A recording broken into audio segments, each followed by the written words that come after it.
Listen to them. Children of the night. What music they make.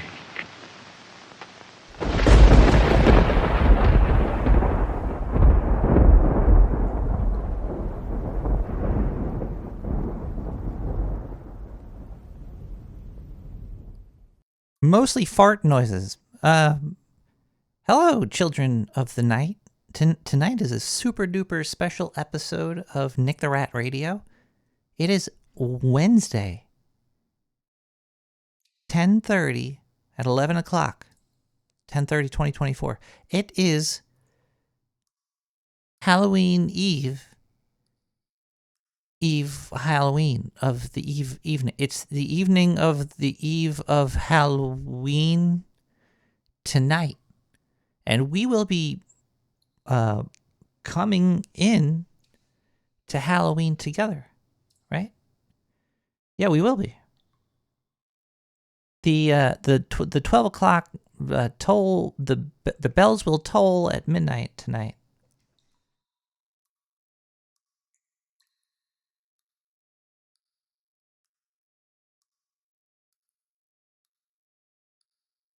And we'll be together to celebrate All Hallows Eve in the evening. Either way, okay. Look, you little sewer chatters. We have somebody gave a very generous donation, and they requested that I buy a decent alcohol with it. So I figured that I would get some mezcal. I got a random one. I found like a $50 bottle over here. This is the one I grabbed. What is this called here?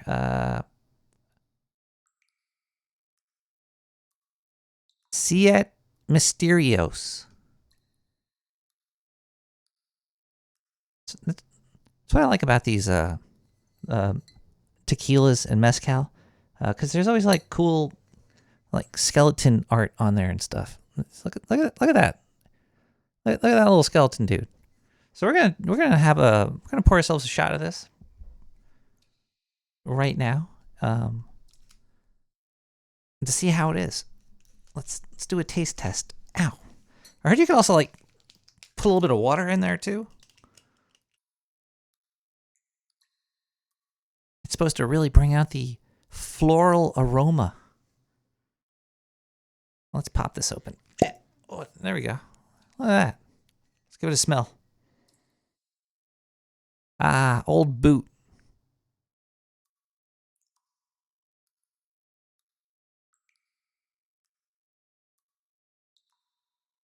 A little bit of paint thinner. Can't wait to try it.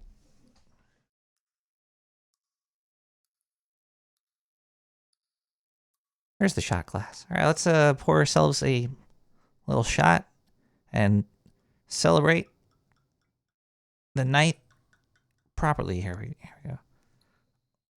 Ah!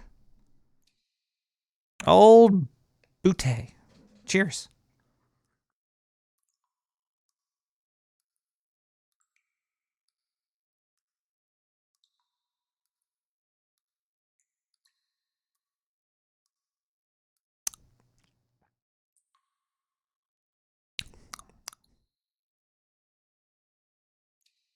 Yeah.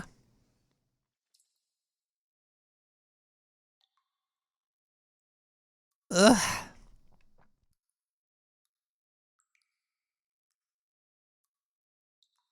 Let's not put the bottle of alcohol next to the candle. It'd be a very interesting episode of Nick the Rat Radio if we did that. Well, tonight we're going to be talking about a lot of Halloween stuff, obviously. I wonder why. Can you guess why? If you could, you're a very smart person. We're going to have open lines. We might have a guest or something on. I don't even know what's going on. Like, sometimes you're out there and you're living your life, And then you sit down and then you start to think about it. And you're like, what the heck? How did we get here? You know, from there, we were there. That happened. How did that happen? Like, I'm here saying now, how did that happen? But it happened, even though it probably shouldn't. Maybe it shouldn't have happened, but it did. It did happen. Stacy might be broke. I don't know. Is Stacy broke? No, I see Stacy chatting. Oh, it's broken in Twitch. I don't know. I don't know where all the social medias is doing over here. Let's see. Hi. Looks like it's working.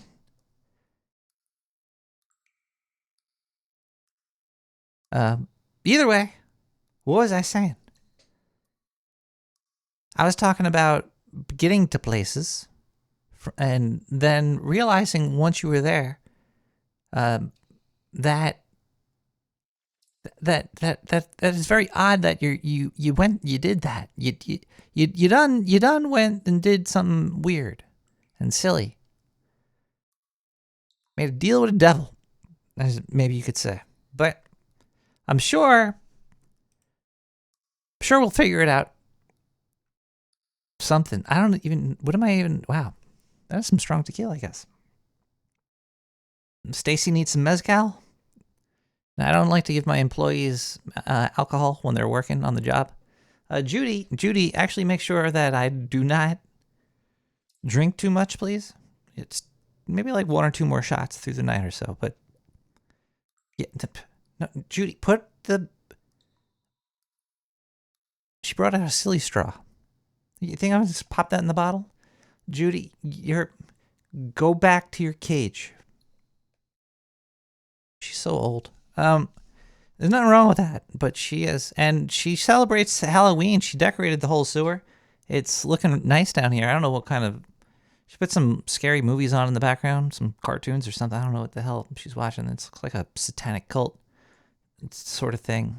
It's a lot of, let's take a quick musical break. Because that's what we do here, too. We play a whole bunch of music. We got a lot of good music tonight. And we'll open the phone lines up. We could talk about Halloween. We could talk about spooky stuff. Just no Ouija board tonight, especially. The veil is so thin right now.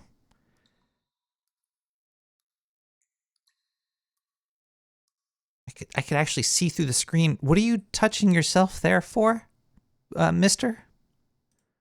Look, I could see you. You should feel ashamed of yourself right now. Okay, let's listen to Occlusive Occurrences with Coriolis.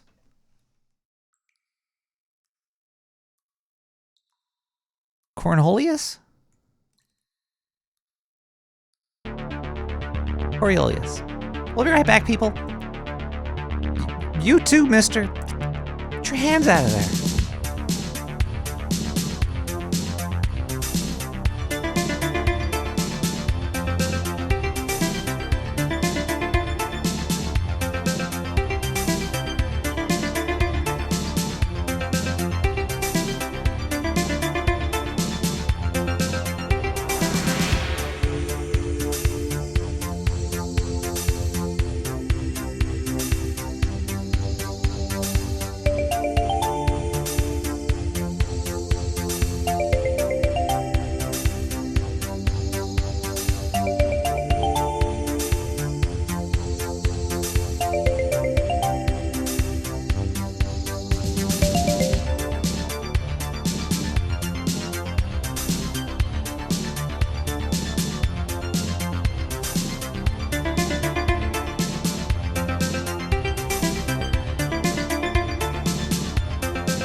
everybody. Welcome back. You can find all the music on SoundCloud /NickTheRat/likes, or you go to nicktherat.com, click on SoundCloud, click on like, click social, click on chat, click on the thing, and go there and check it out. You could join the chat, and you could be in the chat room right here. Look at all this beautiful chat. And if you're listening to the podcast, you're like, I can't see the chat. I don't care about the chat. Yeah, well, it's fine. So a very, very fine veil between a talk show, a video talk show, and a podcast. But an RSS feed is definitely needed. Let's open up the phone lines and see if there's anybody spooky on the other end of that. Yeah, the phone lines are open. You could also leave voicemails at any time, and we play them on the show throughout the show, like this voicemail right here. Hey, Nick, what game is this? 5.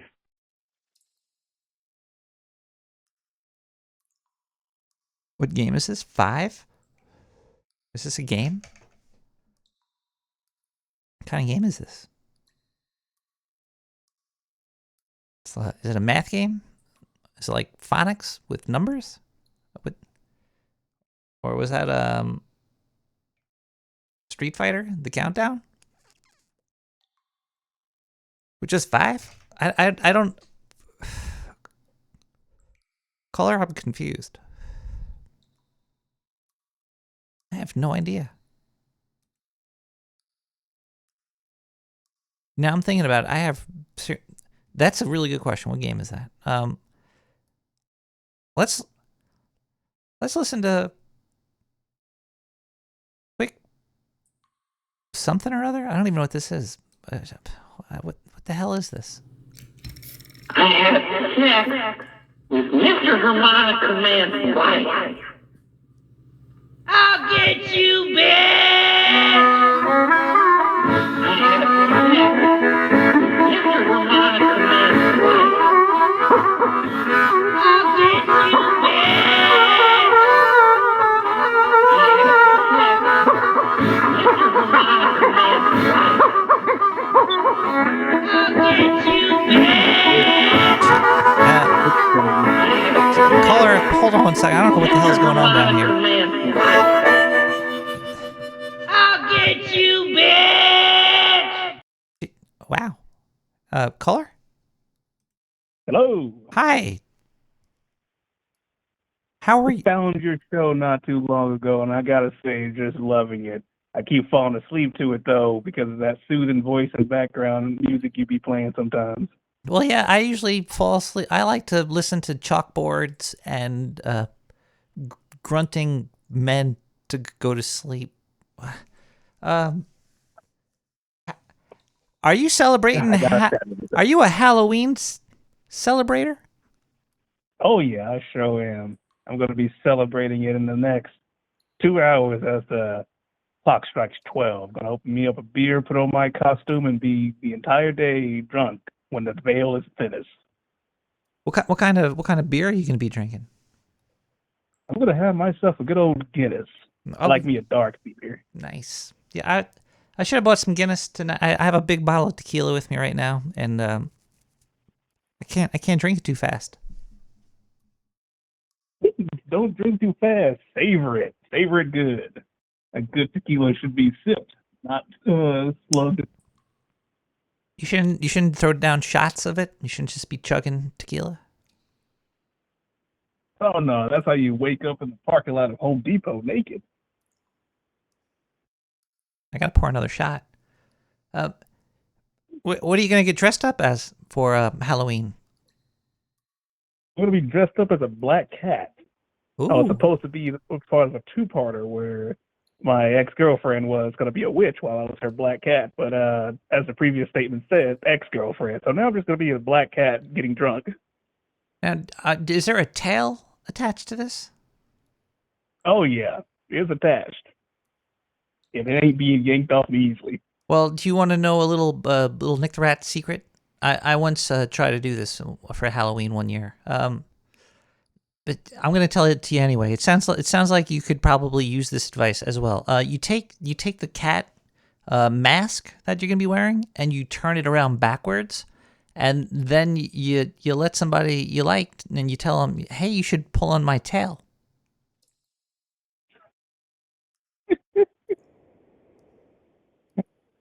I'm gonna use that. I'm leaving some details out there, but I'm sure you could kind of figure out. I'm filling in the details. You might have to go and what is it called if you paint the? Is it called blackhead? If you're a black cat, you would have to paint your tail. Okay, that's I'm very confused right now.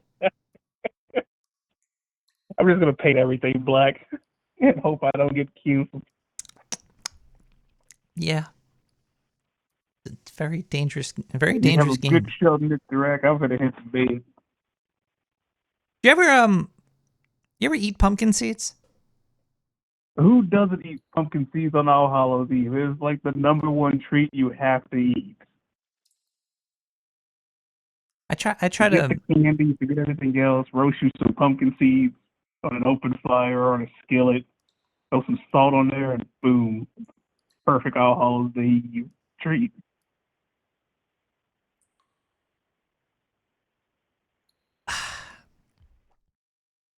I like pumpkins. They taste good. They're good for you too. They got zinc in them, and zinc is a good way to fight off infections and stuff. Yeah, true story. Oh. That's why I never get sick. I eat that stuff all the time. You have a good show, Nick.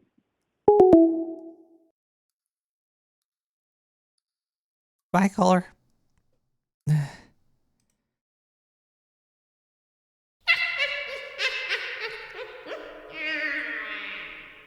There you go. That's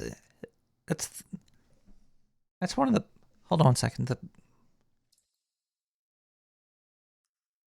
was getting hot in the sewer pipe. That candle was lit. Ugh. The Yankee candles are stinky. Should get a Dodgers one. I'm drinking water right now. I'm not. I don't got a big old glass of tequila with me. That would be a very hard maneuver. I wouldn't really suggest anybody do that. But looks like we gotta listen to some more music here, and then when we come back, we could thank some people for helping. I finally went back to the PO box, and there was a stack of envelopes there, a stack of them. So that's what we gotta go through these envelopes. It's so smoky in here now. Ugh.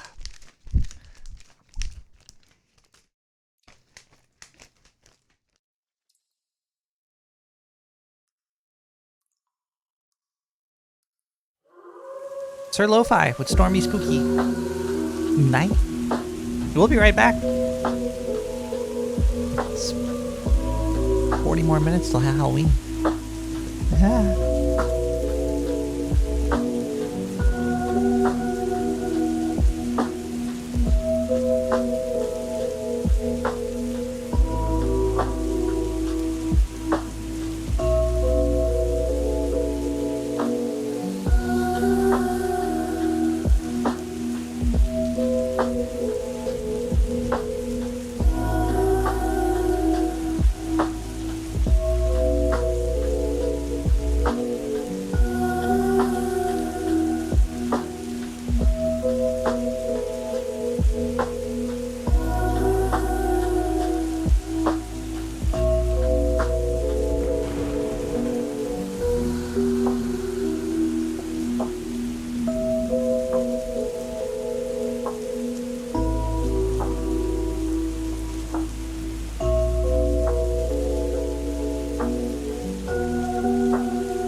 Dark sewer clown repellent. Never leave home without it. Order now. 917-719-5923.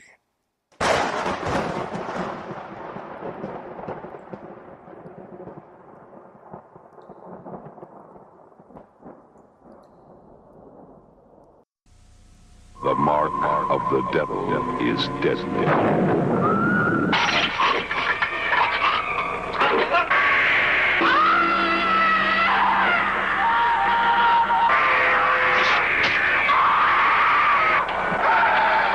The devil's nightmare will leave its mark on you. Rated R.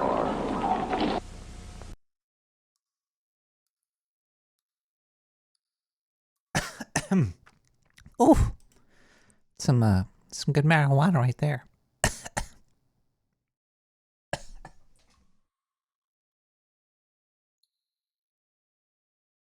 Welcome back. We're going to thank some people. We have a P.O. Box, 90549, Brooklyn, New York, 11209. Let's open some mail.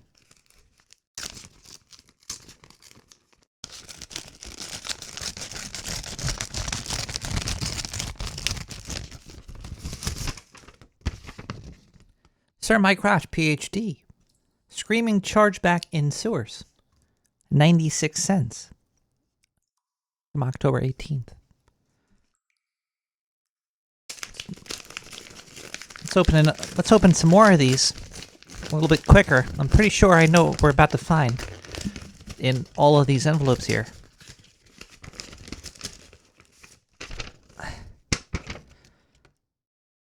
Sir McCrotch, PhD. October 11th, 96 cents. Inflation adjusted scissoring 69. Thank you so much. Oh, look, another letter. Let's open it.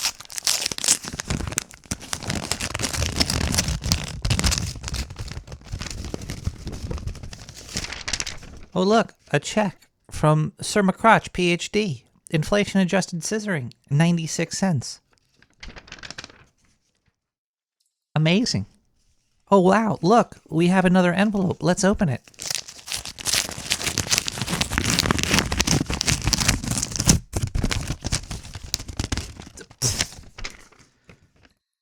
Sir McCrotch, PhD, inflation adjusted scissoring, 69 cents, 96 cents.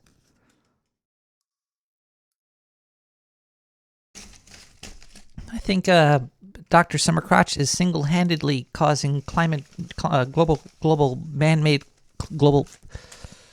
We got another one here. This one I don't think is from Dr. Summer Crotch. It looks like it might be handwritten. Let's check it out.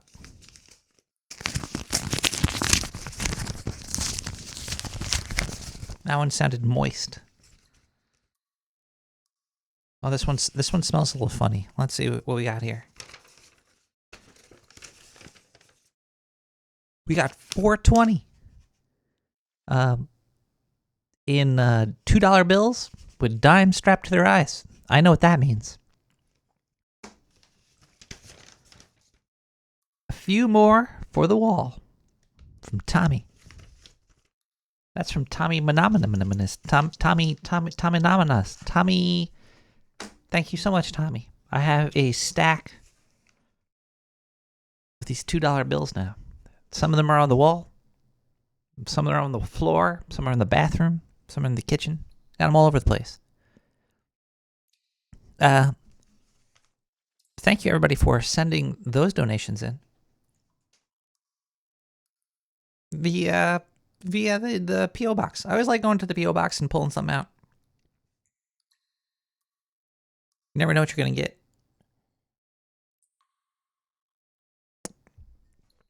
Let's check PayPal. PayPal donations.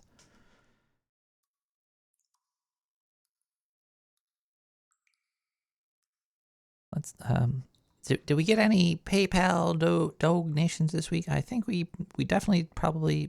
Let's take a quick look through the old mailbox. Here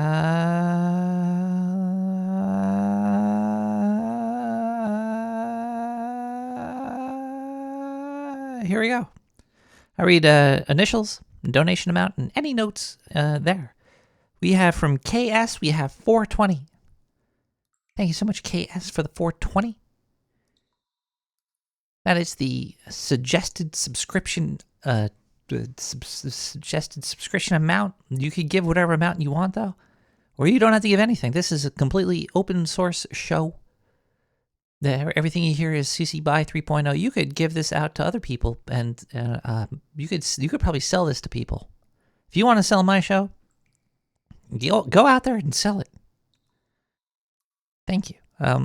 We have DV with 420. DV, this... Cheers. I'm gonna take a sip of water for you.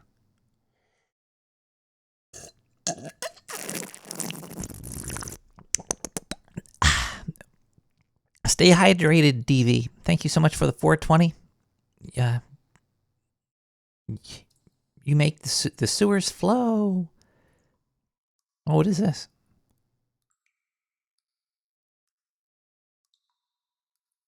$150 smackaroonies.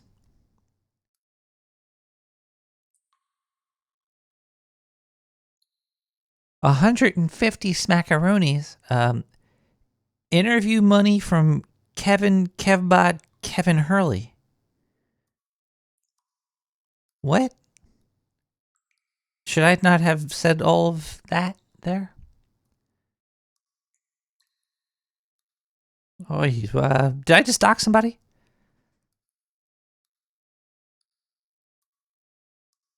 I don't know what's going on with this donation, but all I know is I'm going to have another shot of mezcal after this donation segment is over.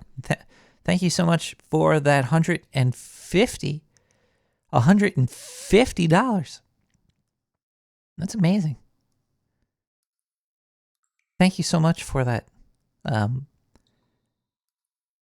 almost spent half of it on this bottle of tequila, but I'm probably gonna have this for a while. This tequila here, maybe that'll be like my new thing. Drinking expensive tequila every episode of Nick the Rat Radio. See how long I could stretch it out for, and then shine a light through them.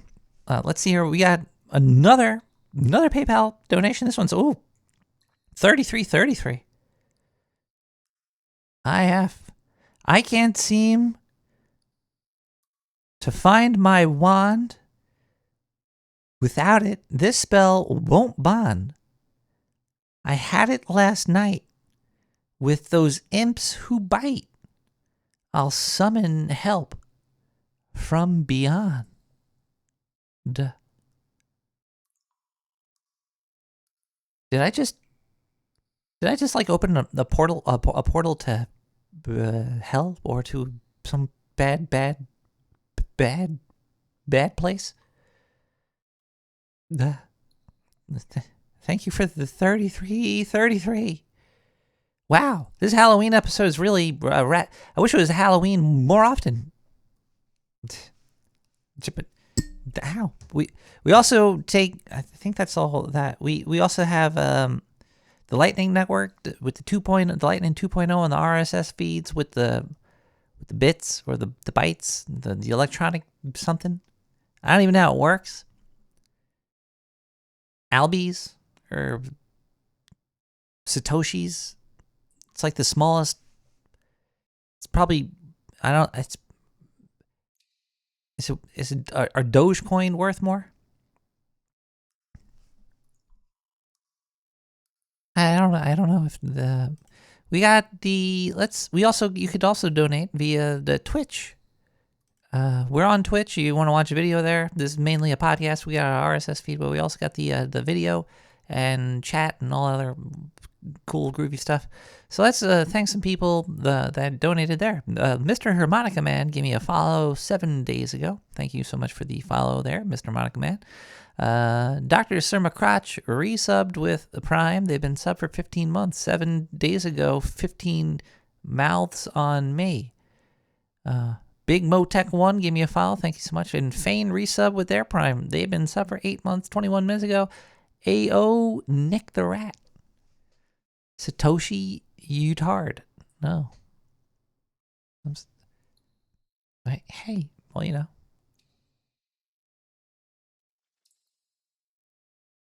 Okay, well, I think I drank enough water. I'm going to try this whole tequila and water thing now. See what we can do. We're going to take a little splash of water. And we're going to put it some big splash tequila. So let's get get that out of the way. Get all these $2 bills out of here and these checks. Let's pop this open. There we go. All right, let's start with a little bit of water. So we're going to pour a little bit of water from this cup into this cup. We're doing some fucking science right here. Ow. Spilt it all over my crotch. PhD. 69 cents. And then let's do a chug of here. All right. We're going to sip this one. We're not going to chug it. We're going to have a little sip of this shot.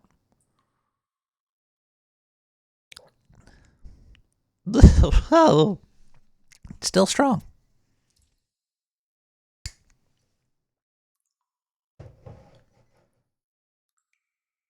Yummy. 20 more minutes to go till Halloween, everybody. Let's take another quick music break, and we'll be right back with more Nick the Rat. This is Bigfoot Beats with Mystery Track. Andrew Lawrence. Hello, everybody. Is everybody happy?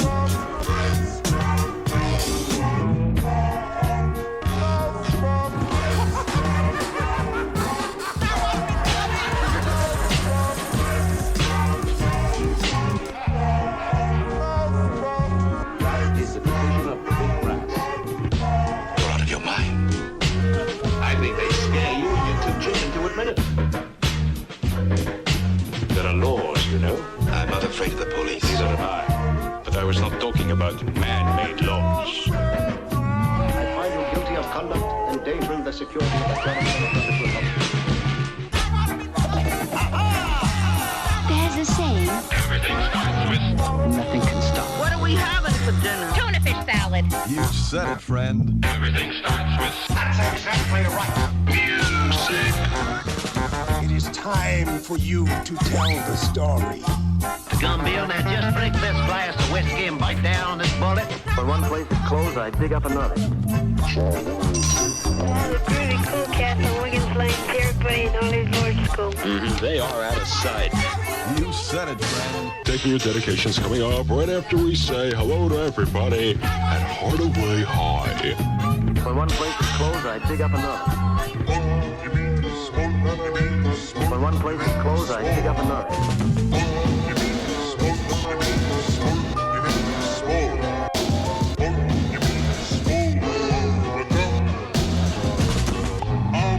And it's good for arthritis too. And it's good for arthritis too.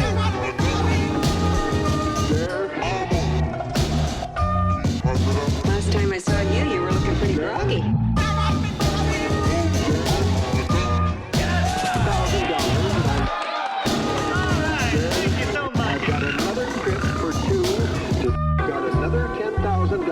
And I've got another trip for two to...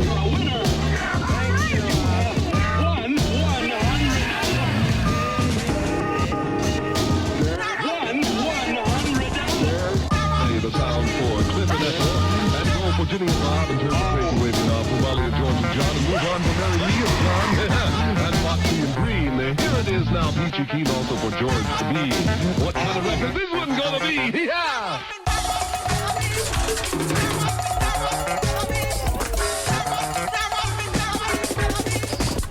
I believe there was Bigfoot. And we saw this hairy-looking animal crossing the road on its hind legs, and I can't tell you for sure what it was, but I believe it was Bigfoot. Hi everybody, welcome back to Nick the Rat. That was Bigfoot Beats. What an awesome creator there. Everybody should do a little bit of creating. Just do a little bit of creating, everybody, and share it with other people. It's fun.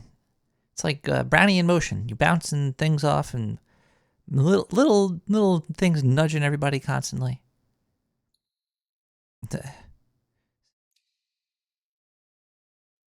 This is like the couple years of AI, or it's even I hate using that word because it's stupid.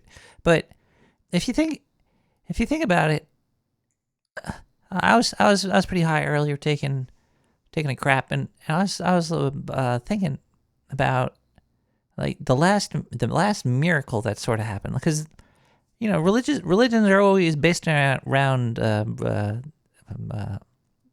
miracles, I think, like supernatural shit, and all these things happened so long ago. All the supernatural stuff seems to have died out, but it seems like the most recent miracle, I would say, is kind of like the computer revolution, or computer data, and organizing data and transferring data, and it's kind of like being able to get into somebody's dreams, sort of. It's almost like telepathy. It's close to telepathy. I kind of consider it sort of like a miracle in modern day. It could even have started with electricity, like figuring out the electron. Was part of it too. But what if there's like a god within the electron, like what if there's different dimensionalities to these spiritual things, and what if then I started to think like that if there was a almost like a real AI, like if it wasn't so bad AI, like the current state of it wasn't just garbage in and garbage out, if it was just like everything went into it, like it got even more stuff than now, like everything too. Like what if there was like a computer that just had all the data? That would sort of be like a digital Jesus sort of thing. Like if you had, because God is like all the experiences in at once, or some miraculous thing. But if there was a digital God, I think man would probably kill it too. There would be like that's like the Matrix, right? And there was like the digital God, and then Neo killed it and stuff, and like he was the Jesus. But what if the computer was the prophet, or the miracle thingy? And also, what does it even matter if there are these miracles? Because it doesn't really fill my cup with tequila, right?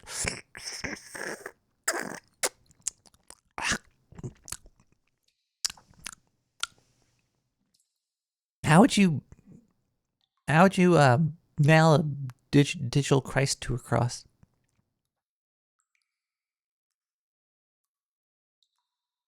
That'd be a weird movie, like The Lawnmower Man, but with Mel Gibson in it or something. I don't even know what that's supposed to mean. Let's listen to a voicemail. 917-719-5923.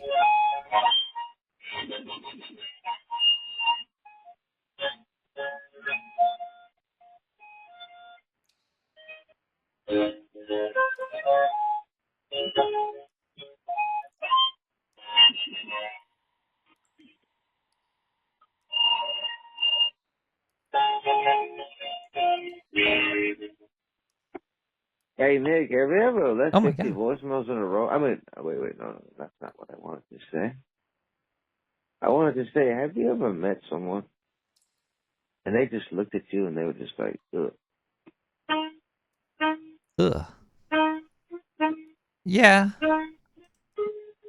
Not often. Usually like, or they scream, but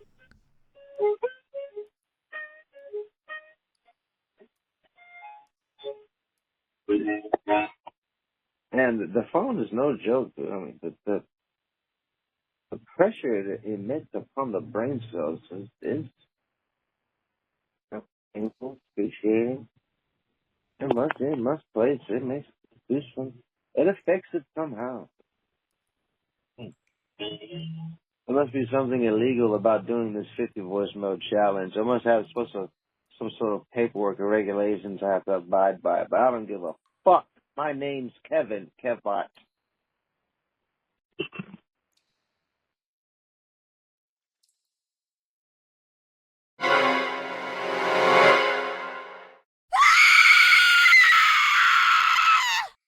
he's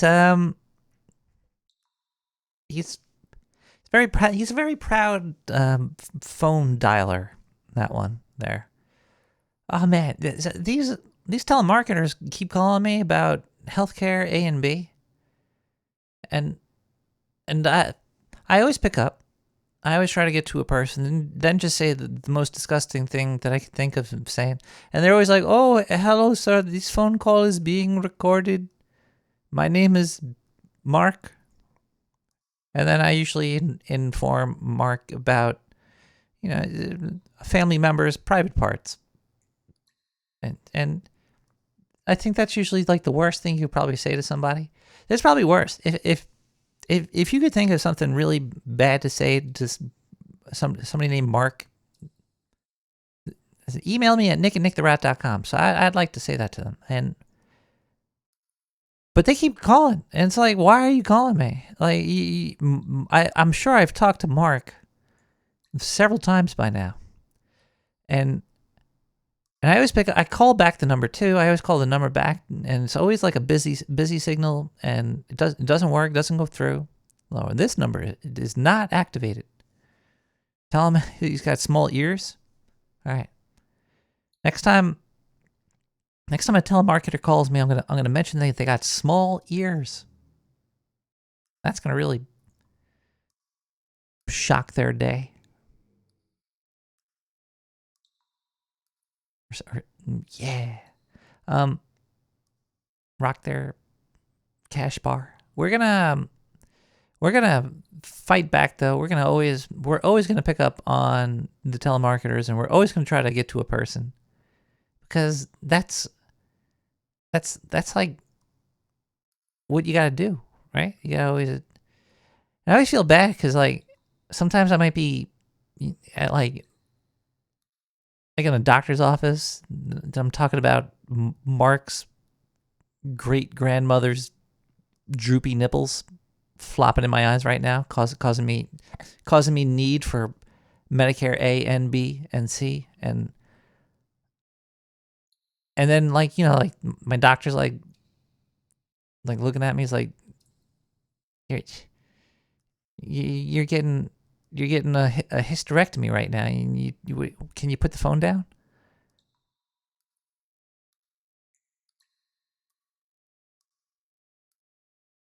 Parakeet.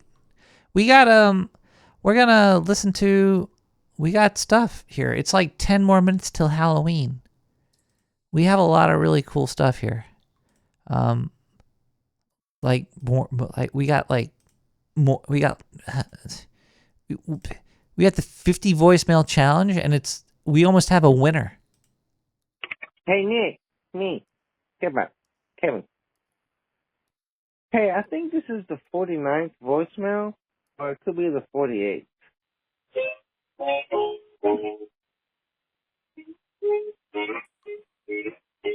Anyways, I'm gonna leave it at this one, and What? I'm gonna say that I have completed the 50 voicemail challenge. No, you didn't. With this voicemail. No. Right here. No. Now, No. you may have to look at the actual phone call list and count them yourself. Well, it says 48, so this is the 49th one. Okay, this is the 49th voicemail. I shall complete my fucking challenge, and I won't get tricked by your tricks, Nick.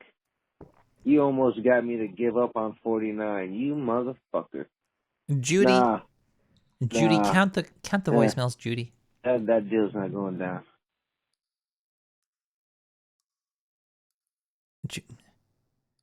No, Judy said that was the 49th. Yeah, you're doing good, Kev. You got like one more voicemail to go, and you're gonna win. You're gonna be the first winner of the Nick the Rat 50 voicemail challenge. We're gonna send you like at least 2 jars of mayonnaise. They might be expired, but if they are, that's even more flavor for you, and it'll help your gut biome. You could live through more stuff. Like if there's like a nuclear bomb goes off, the mold that'll be growing within inside of your large intestines you'll be able to shield yourself from the gamma radiation. Yeah. Proven by science. Let's listen to another song here. Well, we're gonna be close to bringing in Halloween very soon. Let's listen to a cursive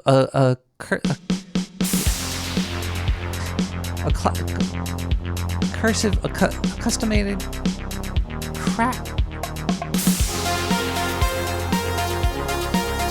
Inclusive occurrences. Again. Heliopause.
Live from the studio, we have caller on the phone calling from north of the cemetery of Eastland. Ooh, the cemetery of forgotten dreams. The cemetery of forgotten dreams. Yes, I just remembered. What are you doing? Oh my God, that's broke. Right now, I am sipping on a tequila soup and smoking some spinach salad. Right now, he's sipping on tequila soup. Yeah. Smoking on a spinach salad. You know it. Hey. Ooh, yeah. Would you like to say hello to my victim? Hi. Wait, no, she's not a victim yet. It's not Halloween. Shit, I'm so embarrassed. My guest. You got 5 more bits or so of life left inside their tied up body. Oh, no. Way more time than that. I mean, I don't bust that quick. Yeah. A lot more time than that. It's going to be a lot of screaming. If you a lot of blood. If you murder, she's on her period, if you murder, I wouldn't call it that. I call it artwork. Murder somebody on Halloween, you get extra points. It's not murder if it's Halloween. It's sacrifice when it's Halloween. Yeah. It's murder every other day. Kill. That was one kill too many. Kill. That's it. You just made a very powerful enemy. Not really. I don't even know who you are. Brooklyn. There. Where do you live, sir? God, that's broke too. Fuck. It's a very unstable ground here in Brooklyn. Where are you calling from again? Where? Oh, that would take all the fun out of it, wouldn't it, Nikki? Oh, I'm here. I'm there. Is that all around you. Is that you? I smell something. Oh, sorry. Damn. How embarrassing. How'd you get down here? Here? You're calling from inside the sewer, aren't you? I am the sewer. Wait, holy shit, that broke too. Fuck. It's very unstable. Unlike my mind. Quiet, goddammit, I haven't even started fucking you yet. And put the gag back in. Yeah, you too, Dad. Wow.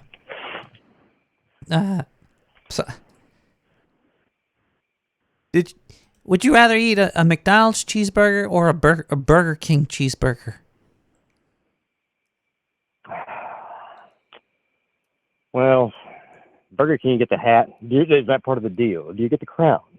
Yeah, and you get the Addams Family crown right now. Doodle-doo. Okay. Do you get the crown with the burger from Burger King? And if you eat the McDonald's thing, does Ronald follow you into the bathroom and stay in there with you a little too long? No, you get they got those buckets with little colorful monsters on them now. You get like a blue bucket if you're slightly tarted, and there's like a purple one if you're allergic to these nuts. What the fuck are you talking about? Buckets. Buckets. Yeah. So I'm guessing that you're a Wendy's man. Okay. No, that explains a lot. I don't know. What is your name, honey? God, please let me go. Shut up. Sorry. Is that? She's a little stressed. Ask her if she prefers McDonald's or Burger King. You prefer McDonald's or Burger King? She's sobbing lightly with her head on the wall. I'm going to take that to mean McDonald's because she's a dirty whore. I'm trying to cut back on Taco Bell. It's just not. What are you, Mexican? Just not good. It's just not good. It's. What? No, it's not. They took the horse out of it. Horse tacos were, they were pretty good with the. Yeah. A horse is a horse, of course, when it's rolled up in a burrito and shoved in your face. And then out your asshole. slowly. Do they eat? Do people eat like horse cock? You have to have quite a large larynx to choke one of those slimy bastards down, I would imagine. I'm sure it's possible. I've seen them go in assholes. I mean, the mirror, it was only shattered a little bit, so it did look like it went in. Felt like it went in. You know. Damn, now I want Taco Bell. Caller? You bastard. Caller, you know what time it is? Oh, finally, my cock ring is getting its height. It's midnight in the so it is officially Halloween.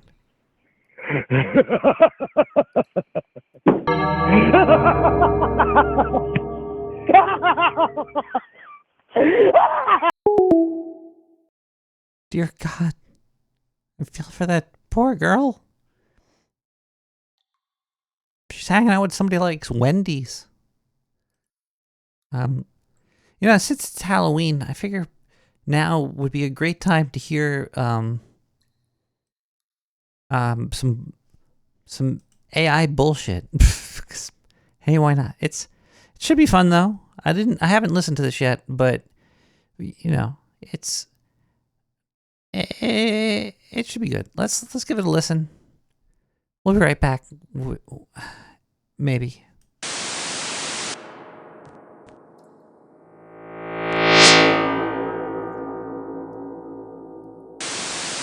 All right, get ready to dive into a world that's a little bit spooky, a little bit magical, and a whole lot of fun. We're exploring Judy's Magic Box. This story blends folklore and urban fantasy, but with a twist you might not expect. It definitely takes those familiar Halloween tropes, witches, monsters, and flips them on their head. It's both familiar and completely unexpected. Absolutely. And leading the charge is Judy, our protagonist. Now she's a senior citizen who loves Halloween, has a thing for skulls, and, well, let's just say her magic is unlike anything you've ever encountered. That's putting it mildly. The story really centers around Judy's unique power source. It comes from her womanhood, let's say. It's definitely a bold choice by the author. And it sets the stage for some very creative monster-catching techniques. Oh, it gets creative, all right. So Judy's on a mission to make Halloween safe again. And she's not afraid to use every ounce of her magical essence to do it. And she's not alone in this. She's got her partner in crime, Nick the Rat. Now, Nick is a fantastic character. He's both mysterious and mischievous. He really seems to have a deep understanding of the supernatural world. He acts as Judy's guide and confidant, helping her make potions and plan for those monster encounters. They're quite the odd couple, but their dynamic is what makes the story so much fun. They bicker, brainstorm. They ultimately work together seamlessly to rid the town of its monster problem. Speaking of monsters, we've got a whole lineup of classic creatures. Dracula, the Mummy, Frankenstein's monster, each one posing a unique challenge for Judy to overcome. And that's where Judy's resourcefulness really shines. She doesn't rely on any of those traditional monster hunting methods. Instead, she uses her wit, her magic, and, let's be honest, her sexuality to outsmart each creature. Take Dracula, for example. We all know he's got a weakness for garlic, right? Oh, yeah. Well, Judy doesn't just hang a clove around her neck or anything. She infuses her magic, her very essence, with garlic, creating a potent defense that Dracula can't resist. Or should I say, can't get close enough to resist. It's brilliant. The story takes those familiar monster tropes and just flips them, creating these moments that are both funny and little thought-provoking. It makes you question what you think you know about these creatures and how they might react to a force like Judy. And then there's the Mummy. Mm-hmm. Mummies are notoriously dry and brittle, right? So Judy and Nick, they come up with this plan involving, wait for it, mayonnaise. They create let's call it an enchanted mayo that Judy strategically deploys, taking advantage of the mummy's vulnerability. Let's just say it doesn't end well for the poor mummy. The use of mayonnaise is so unexpected, so outlandish. It's impossible not to laugh, but it also speaks to Judy's ingenuity and her willingness to think outside the box. Or should I say, inside her own magic box. And her approach isn't just about brute force or anything. She uses her empathy and understanding to connect with creatures like Frankenstein's monster, who's often portrayed as more misunderstood than truly evil. Exactly. It's not always about attacking or repelling. Sometimes it's about listening, understanding, and finding a way to connect on a deeper level, even with a creature that seems monstrous on the surface. It's clear that Judy is not your typical monster hunter. She's brave, she's resourceful, and she's definitely not afraid to embrace her power, no matter how unconventional it may seem. So what happens when this senior citizen with her unique brand of magic goes up against a whole roster of classic monsters? Well, that's where things get really interesting and a whole lot more magical. Stay tuned, because we're about to delve deeper into Judy's monster-catching escapades and the surprising consequences of her actions. So we left off with Judy going up against Frankenstein's monster. And he's usually depicted as this big, intimidating figure, so how does she handle that? You might think it would be some kind of big showdown, but this is where we really see Judy's empathy come out. Oh, interesting. Yeah, she doesn't just see him as a threat, but as someone who's been misunderstood, really ostracized. Makes sense. So instead of attacking, she actually invites him in. Invites him in. For tea and a chat, it's pretty disarming, and it lets her connect with him on a deeper level. So she's literally using conversation as a way to subdue a monster. Yeah, pretty much. That's a pretty unique approach. It is, but there's a twist. Remember Nick, her partner in all this? Yeah, of course. Well, he's equipped her with a little something extra. Oh. A Hitachi magic wand. Whoa.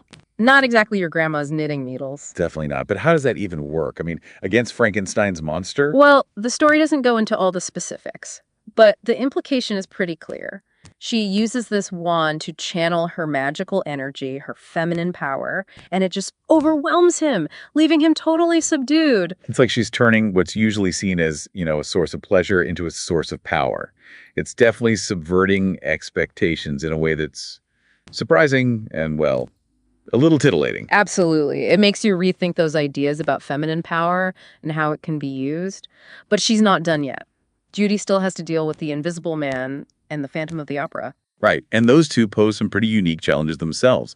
How do you trap someone you can't even see? And what about someone lurking in the shadows of the opera house? Well, for the Invisible Man, Nick has the idea of using baby powder, to try and reveal his footprints. Oh, clever. But Judy takes it a step further. Instead of just sprinkling it, she uses her magic to create, a swirling vortex of scented baby powder. Let's just say it originates from her most potent source. Okay, so she's not exactly shy about using her body and her magic in, shall we say, creative ways. Exactly. And it's effective. The Invisible Man is caught in this fragrant whirlwind. He's completely disoriented, easily captured. And the Phantom. How do you deal with someone known for their haunting melodies? Well, for him, Judy decides to showcase her own musical talents. It involves a performance that's less operatic and more primal. The infamous queef opera, right? I've heard whispers about this. Not exactly Mozart, is it? Let's just say it's an acquired taste. But the Phantom is drawn to the raw power of it all, finds himself captivated, and ultimately trapped by her magic. So she's captured all the monsters, each one succumbing to her ingenuity, her magic, and her unique approach. But what happens next? Does she lock them up? Not quite. Remember, her goal was to make Halloween safe and enjoyable for everyone. So on Halloween night, she gathers all the townspeople and in a pretty spectacular display unleashes the power she's captured. Wait, so she uses the monsters themselves to power Halloween? Yeah. That's pretty brilliant. The story describes jack-o'-lanterns glowing with this otherworldly light, candy bowls overflowing, and a palpable sense of joy filling the town. It's like Judy's taken the fear and chaos the monsters represent and transformed it into pure Halloween spirit. So she's a kind of conduit, channeling all that energy into something positive and celebratory. That's a powerful message, finding the light in the darkness and all that. Exactly. And it all culminates in Judy being crowned the Queen of Halloween, a title she's more than earned. It's an incredible end to a story that's hilarious, but also surprisingly profound. But we're not quite done yet. We still need to explore what happens after her victory and what her reign means for the town. And what about Nick? Where does he fit into all of this? Stay tuned, because we'll delve into the final chapter of Judy's journey right after this. So Judy's reached her goal. Halloween is safe, the town is happy, and she's the queen of Halloween.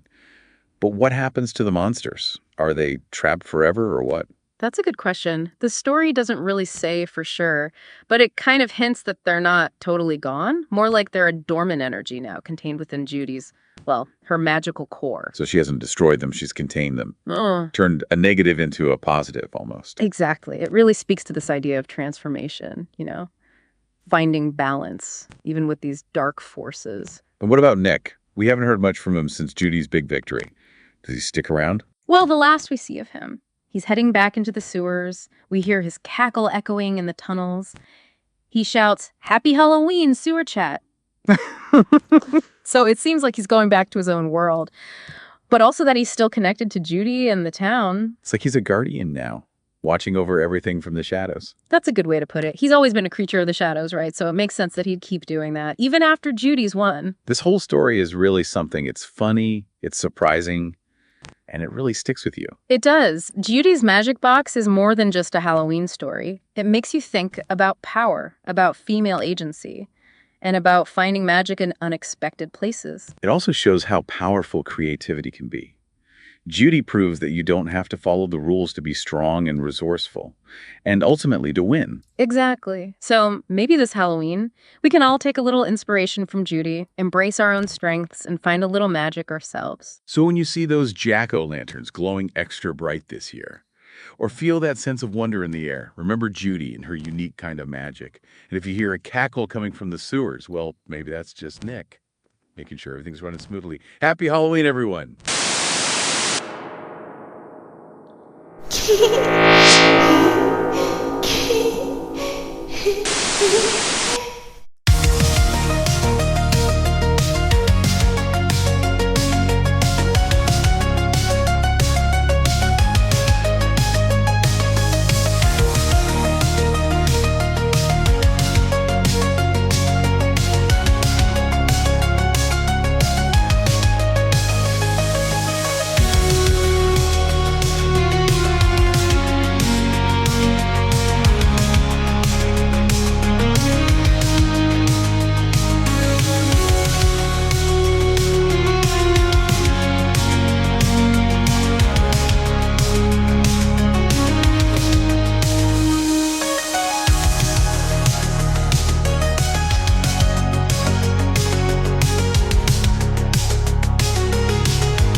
settles under this.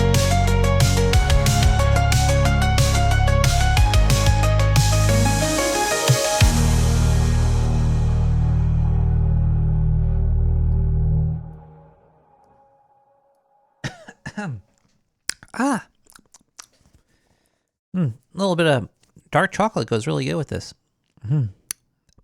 Extra booty, extra boot flavored.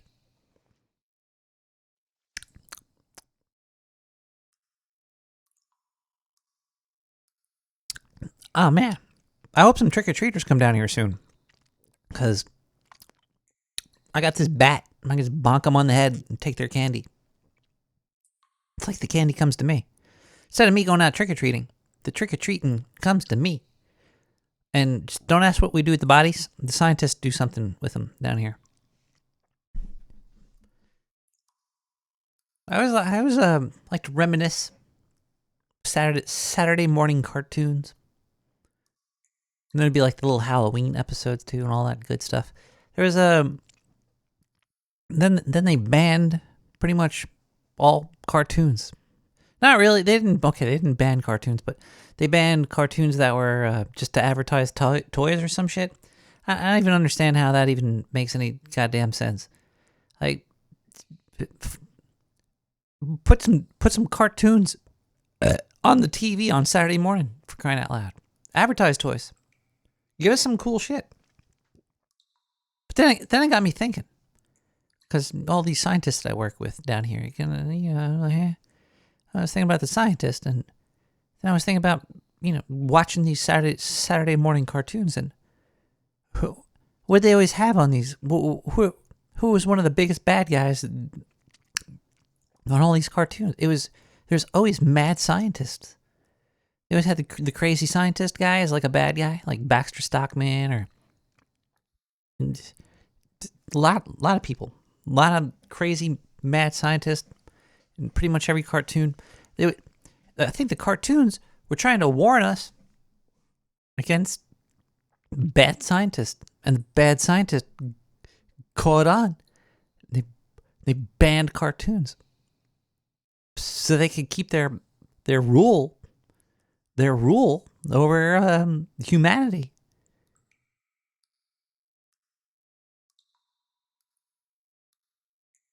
It's true. Look it up. Then give me a call at 917-719-592.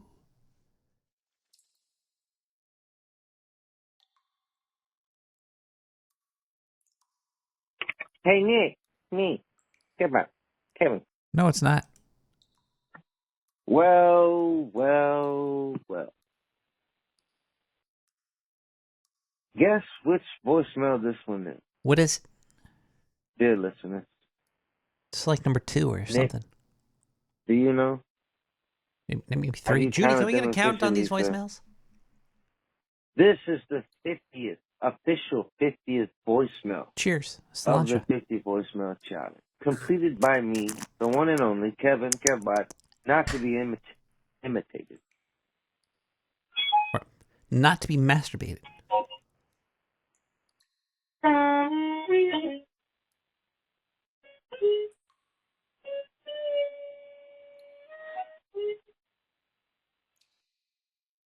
Yes, sir, I learned to play the harmonica during this challenge.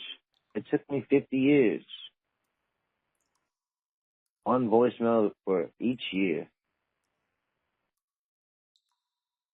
But it was worth it. I made a lot of friends along the way and learned a lot of good, valuable life lessons about never smoke meth again. But just you can do it one more time, but that's it. Kevbot signing out. Voicemail 50. I'm going to leave this 50th voicemail like it's the last 50th voicemail I'll ever fucking leave.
Congrats on 50.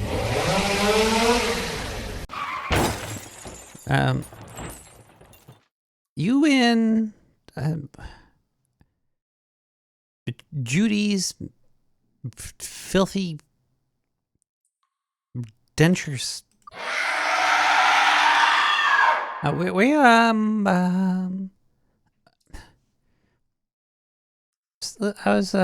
gonna tell you about this news article that I read recently. It was upsetting. It was about a kid that he died. A kid that it's about all scary story starts with kids that die. This is not really like a scary. This really happened. He undid himself. I forget how you're supposed to say these things on for the internet in modern day, because you can't say that he killed himself. You can't use the word killed or dead, or because if you say that, then I think they take away your chest hair. And I like my chest hair. It keeps me warm in the winter for cheap. So I'm not going to say that.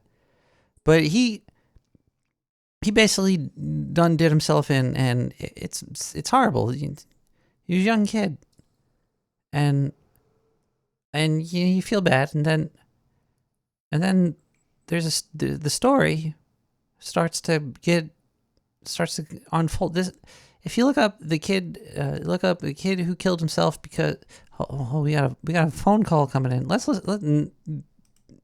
Hello, caller. Hello, Nick Rat. Hi. I'm calling from an agency. We just heard what you said about killed. We're coming for your chest hair. Well, I was saying I'm right not going to say now. that. No, I was going to say I'm not saying killed and the death and the dead. I was saying he...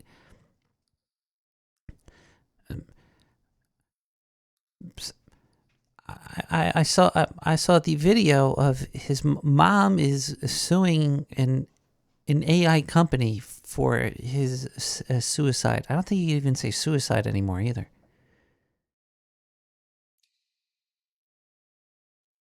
Is there like a...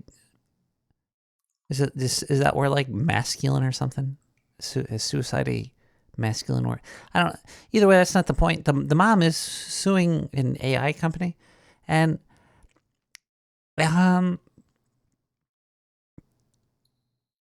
but there's so many. This is like an onion. This is like a big onion. We're gonna try to unravel the onion. I didn't really want to talk about this because it's a sad story. It really happened, and the mom is suing an AI company, claiming that her child was using the AI company's chatbot and was having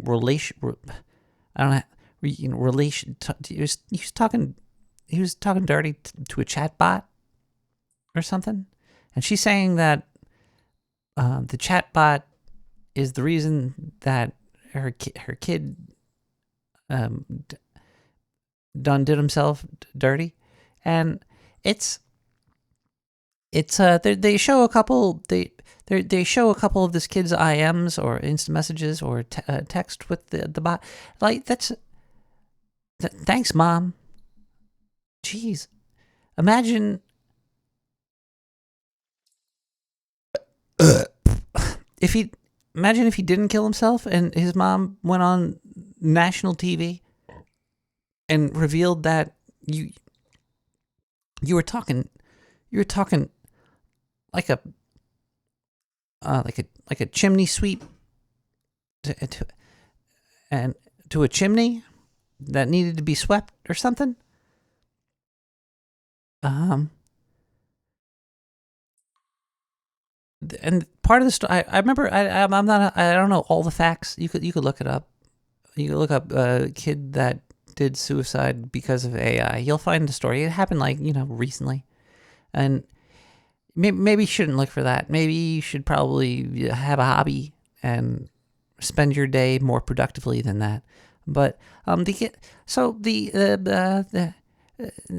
part of it was they said that the AI was actually telling the kid that he should kill himself. I didn't really read that from what I saw, and also the company said that half of the things that the bot said to him, he programmed himself. You know, because you could tell an AI, hey AI, call me sexy cheese cheeks for 2069, and it will, and it'll call you that. And then you can be like, hey bot, you know, you could tell, yeah, you could do whatever you want. And then so the mom is very she's on TV saying this, and she said that the kid, you know, her kid had some she knew that he was feeling kind of bad or something, and I was trying to get him help and was bringing him to a doctor. I don't know if they gave him any drugs of any sort. I don't know if they really mentioned that in the story. I don't know the story. And then you find out that that the mom knew that the kid was sad, and apparently knew that he was doing these filthy things that she was going to tell the news all about. And then she also she was the one that he killed himself with her gun.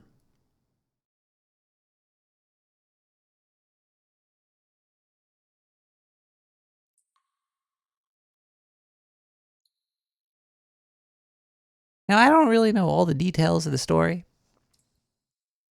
but from what it sounds like, it sounds like his mom messed up a lot, and now she's trying to make some money off a sad story.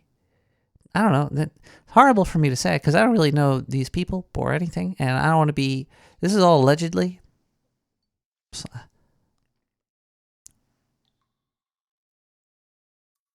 sad story. Make sure you keep your stuff locked up. There's a polar bear with the count. We'll be back.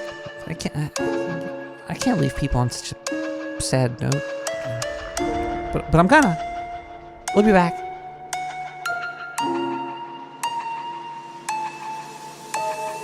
Thank you, Servo.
This one's gotta be called the Andrew Lawrence Bigfoot Beat Blues.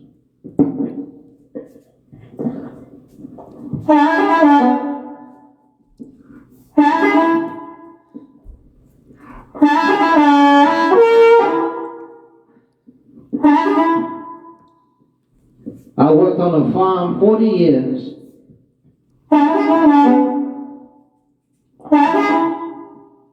I know nothing but beating, suffering, and tears.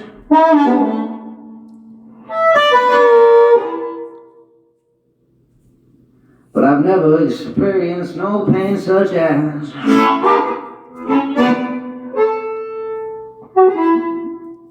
listening to Nick the Rock talk out his ass and drink beers. There's only one thing that can compete with that misery now. Is Dr. Sir Mike Roach when he tries to be funny. Oh!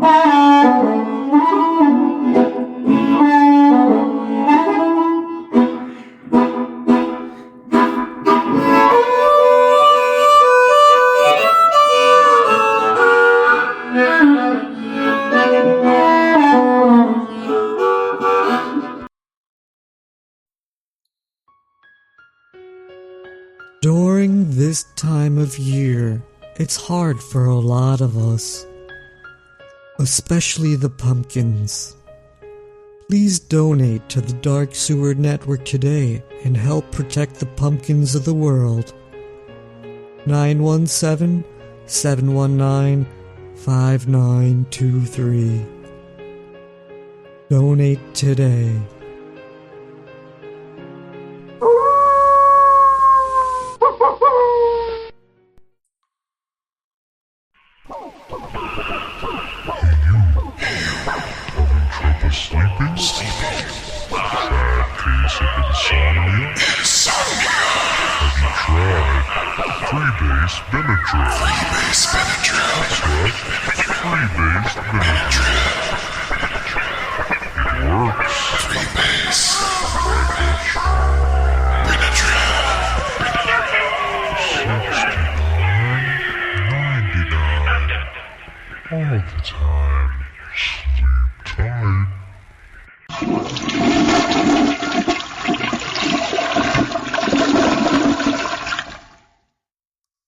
I was trying to call Spirit Halloweener costume outlet.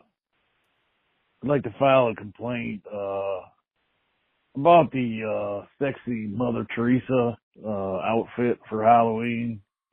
When I put it on, I neither look like sexy or Mother Teresa. Second thought, I'm thinking maybe I do look like Mother Teresa, but not a sexy version of her. I probably look like the actual version, Mother Teresa, which not sexy at all. Starting to regret my purchase.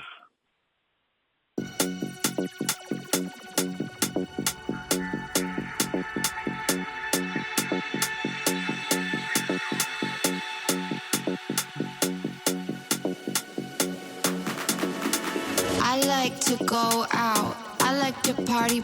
I like to get wild. I like to party. I like to go out. I like to party. I like to get wild. I like to party. What they say say, yo, send tune a road there, you boy. Send tune a road.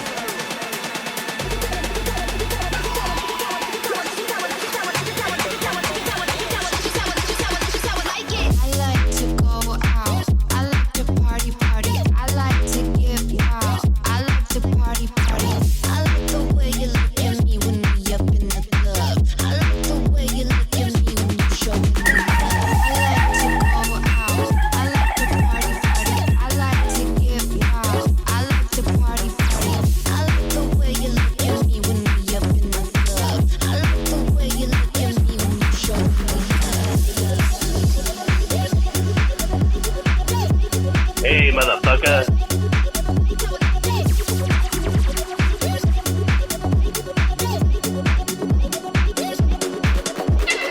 I like to go out. I like to party.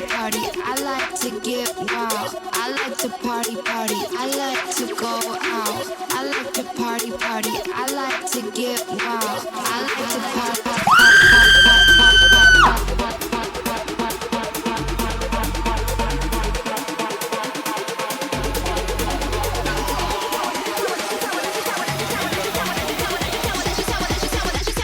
Take the ride!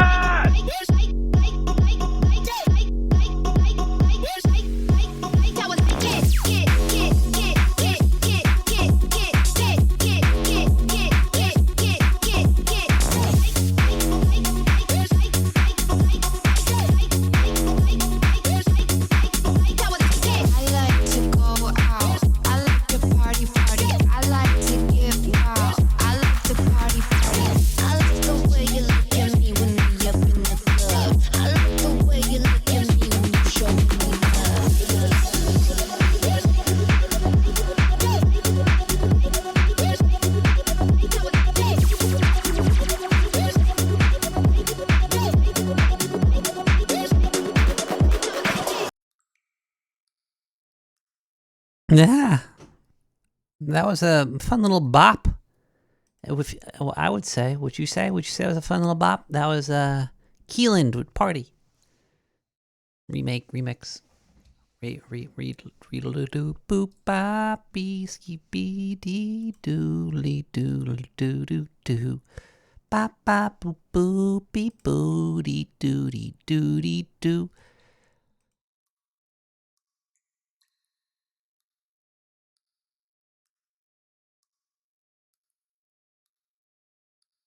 All right, I'm going to talk about some scammy scientists again. If you'd like to call and stop me and talk about, we can talk about other stuff, then do that. 917-795-93. But I'm going to talk about the double split experiment. I think I finally understand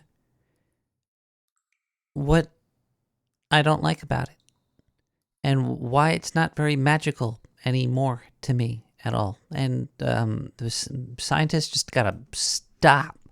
Gotta slow down. All right? You gotta slow down. Now, I know I'm not a scientist. I'm not claiming to be one. But the double split experiment was when there's an observer, you could collapse the waveform and it makes a wave into a particle. Now, maybe that's just the layman's way of saying it, but that's what they said, and I was like, oh wow. So if you look at if there's light going all over and you look at it, then you could collapse the particle and you could collapse it and see it. But now I think I have better understanding of what they were saying, and it's no longer magical. When they say observe, they mean measured, and when they mean measured, that means that there's a tool there.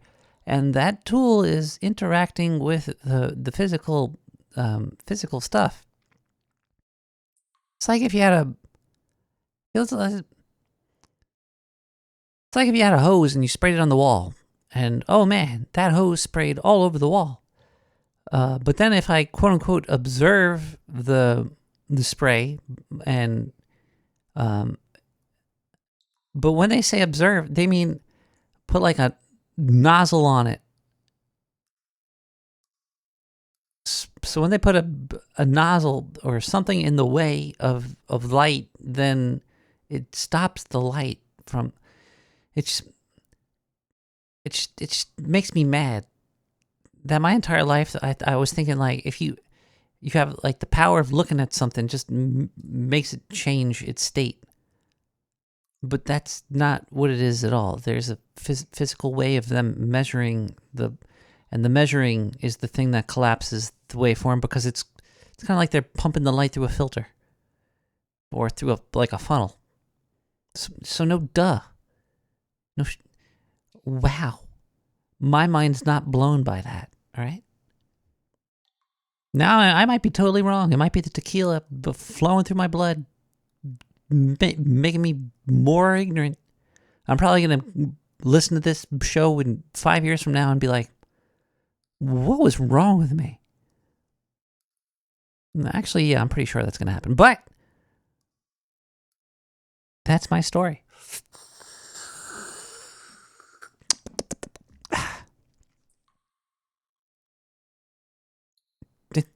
You know what? While I'm on it, like I saw this amazing thing from Adobe recently. It was a character turner. Now, this thing was amazing, but I don't think it was real, personally speaking. If it was real, this is going to be a big, gigantic thing in the world of animation and a whole bunch of stuff. I think it's called Adobe Character Turner.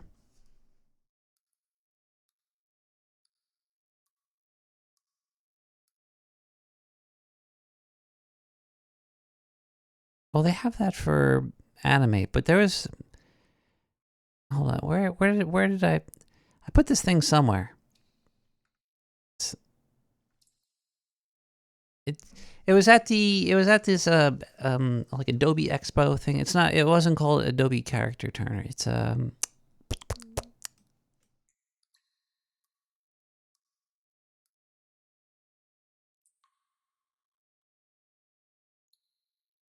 poop. I can't find it now. Maybe I made it all up.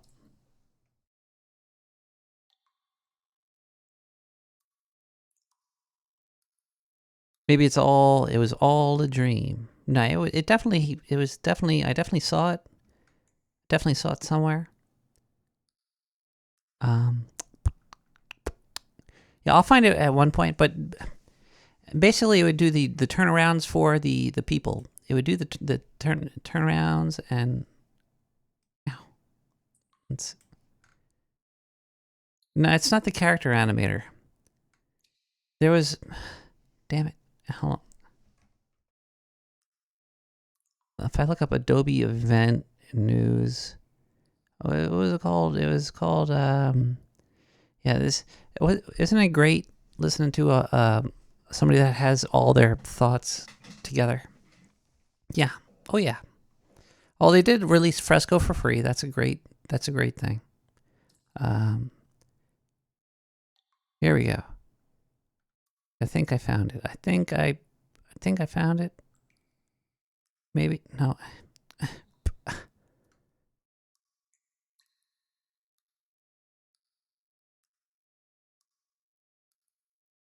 Oh, yeah. Damn it! That's not right. There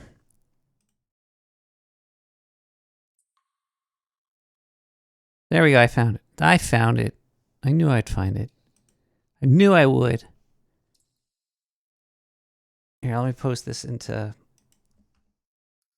chat there so everybody knows I'm not crazy. Adobe's been working on some experimental tech that could help speed up the concepts, blah, blah, blah, blah, blah, blah, blah, blah. During Adobe's Max event, Project Turntable, that's what it's called. Project Turntable. Now, this thing is doing some black magic, if it's real. It's, you just take any picture that's like a flat 2D character, you put it, you click OK, and then you could rotate it. Now that might sound like, oh, whatever, but they have like a box of fries with the face on it, and you could click and it turns. It has hands. Now it redraws all of the stylings for you. So how does it know what the back of the character should look like is what I'm curious about. They even did a demonstration with a horse. So it was a flat horse. You only see two legs. You see the back leg and the front leg. And then they turn the horse, and then it has four legs. So it knew that it was a horse, and it knew it should give it four legs. But say you wanted it with more than two. Like, how did it know that it was supposed to give it those legs? How did it know it was a horse? I understand, computers could look at a horse and be like, oh, that's a horse. Maybe it's supposed to have two legs. But it did it for like a dragon also. It did it for it did it for a little soldier. There's a soldier. And when they turn the guy, it has like hair in the back and stuff. Like, it built things that there's no data for. It's creating, and I know AI image generations do that, but this thing is doing the turnaround. It's doing like a flawless 360 rotation of this is crazy. If this is real, if you could take a picture of anything and throw it in there and then spin it,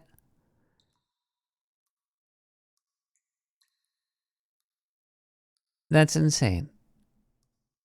I think there is something going on here. But yeah, check it out. It's Adobe Rotate Turntable, Project Turntable by Adobe. Watch the demo. It's pretty wild. Actually, you know what? Maybe I could like play the sound. You should.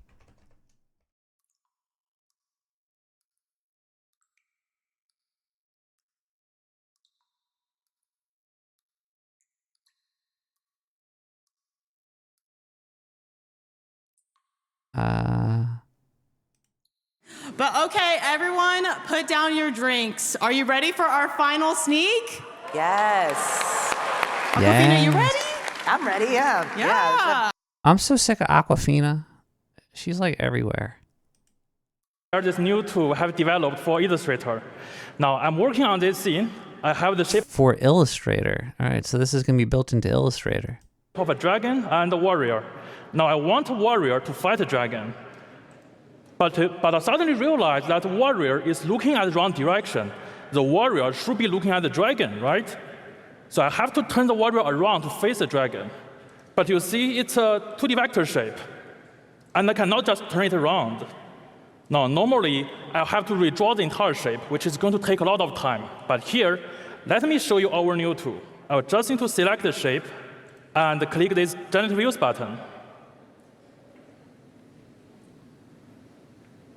And then I can just rotate the shape by simply dragging the slider.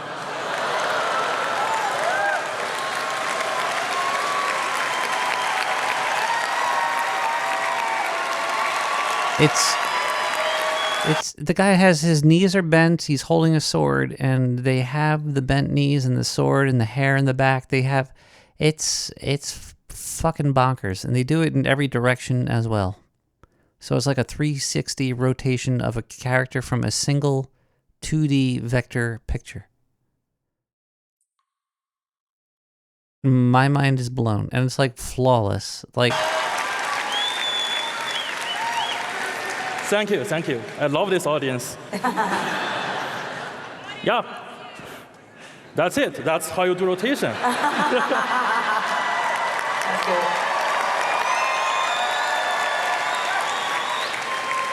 Okay. Now let's also try the dragon. I'll just select the dragon and click this button. Let's wait for the progress bar to finish. Then I can just turn the dragon around like this.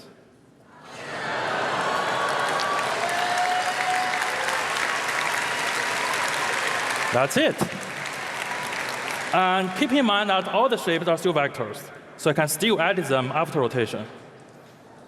Now, let me show you some more examples, because our tool is quite powerful. So our tool can handle different artistic styles. For example, it's just okay. I get all right. But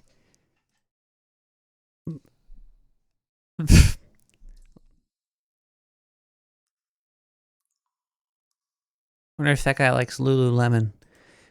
We should we should probably maybe take a quick music break, and then come back and maybe celebrate Halloween in one more place, and get on out of the sewer. Maybe we'll play some video games after. There's the Castlevania game for Vampire Survivor coming out. I really want to play that. I really want to play that, and yeah. And I gotta do a lot of trick or treating tomorrow. So that's gonna be fun. Oh yeah. Let's listen to not that song again. Let's listen to Alex with Aura. We'll be right back with more Halloween special Nick the Rat.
Hi, everybody.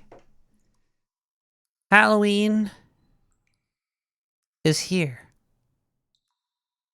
I hope everybody has a great day. It's gonna be sad it's over, but hey, we still have one more solid day of it. So to put on some good old scary movies, get ready for the trick or treaters. Get some silly string ready, eggs. Oh, wait a second. I still have to do I forgot about this. Top 10 list here. Top 10 signs that your house is giving out bad Halloween candy. Check that out, huh? All right, number 10. Number 10. You find all of your jack-o'-lanterns in the front of your house filled with vomit. Yeah, so if all of your jack-o'-lanterns are filled with vomit, probably a good sign that your choice of the candy is bad. Number 9. You have more egg sightings on your lawn this week than the entire spring Easter season. I can read. Number 8. The kids take one look at your so-called candy bowl and you hear them mutter, "Well, there is 5 seconds we'll never get back." Yeah. Kids are mean these days. Number 7 of the top 10 signs that your house is giving out bad Halloween candy is that your tailpipe hurts from being mysteriously stuffed full of black licorice. Yeah. That joke is deep. Number 6 is someone in a rat costume stuffs your mailbox full of mayonnaise. I'll do that again. House that gave out black licorice in my ass. Number 5, your candy bowl includes at least 1/2 used rolls of Tums. Yeah. Just like Grandma used to make. Number 4, that your house is giving out bad Halloween candy. After the parents see what you give their child, they walk up to your door and spit in your mouth. Those ungrateful parents. Number 3, there isn't even any FDA logos on any of the candy that you're giving out. Not even an FDA logo.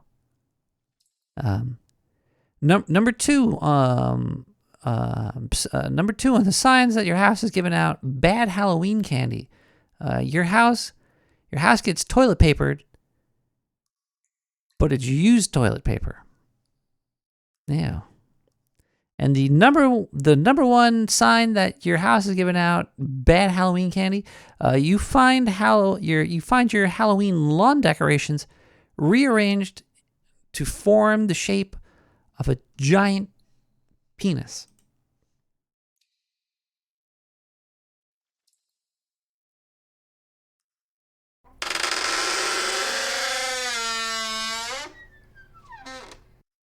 Well, there you go, everybody. I hope that you have a great day. I hope you had a good time here. It looks like it's turning to looks like the clock is about to strike midnight in another time zone. That means the spirit is spreading currently. There it goes. There goes the clock. It is time. Well, I better get out of here before all the West Coast demons start waking up. And I don't know. I'll be back next week. I love you all, and don't forget to be too legit to quit, baby. Too legit to quit. Don't. Oh, looks like we got a trick-or-treater coming here. I better get out of here. I'm going to go grab my bat, and we'll be back next week with more Nick the Rat. Let's listen to, what is this here? Absolute Magnitude with Monster. We'll be back next week. Happy Halloween. Yay!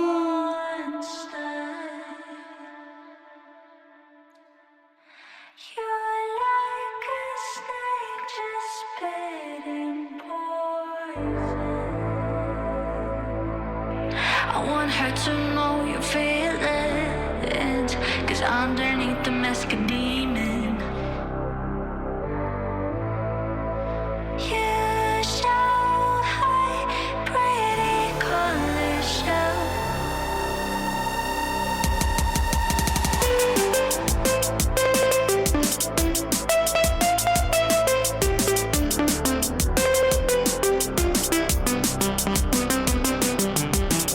I drink the poison you gave me for a breakfast instead of coffee. The girl that you call nomadic.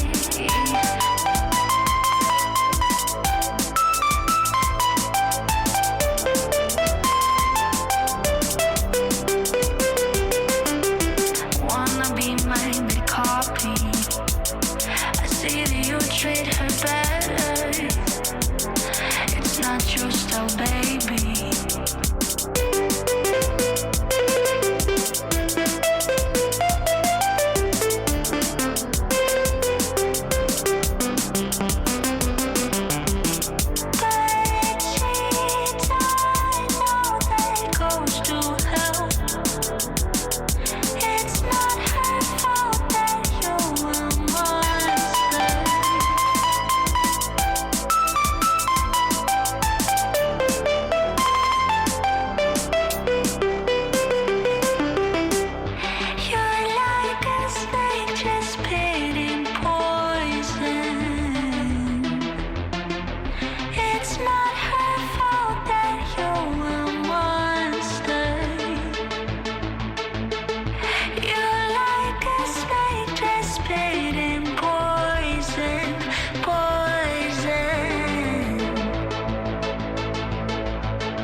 Pure myth, superstition. I may be able to bring you proof that the superstition of yesterday can become the scientific reality of today. Stop killing animals!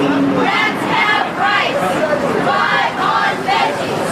Rats have rights!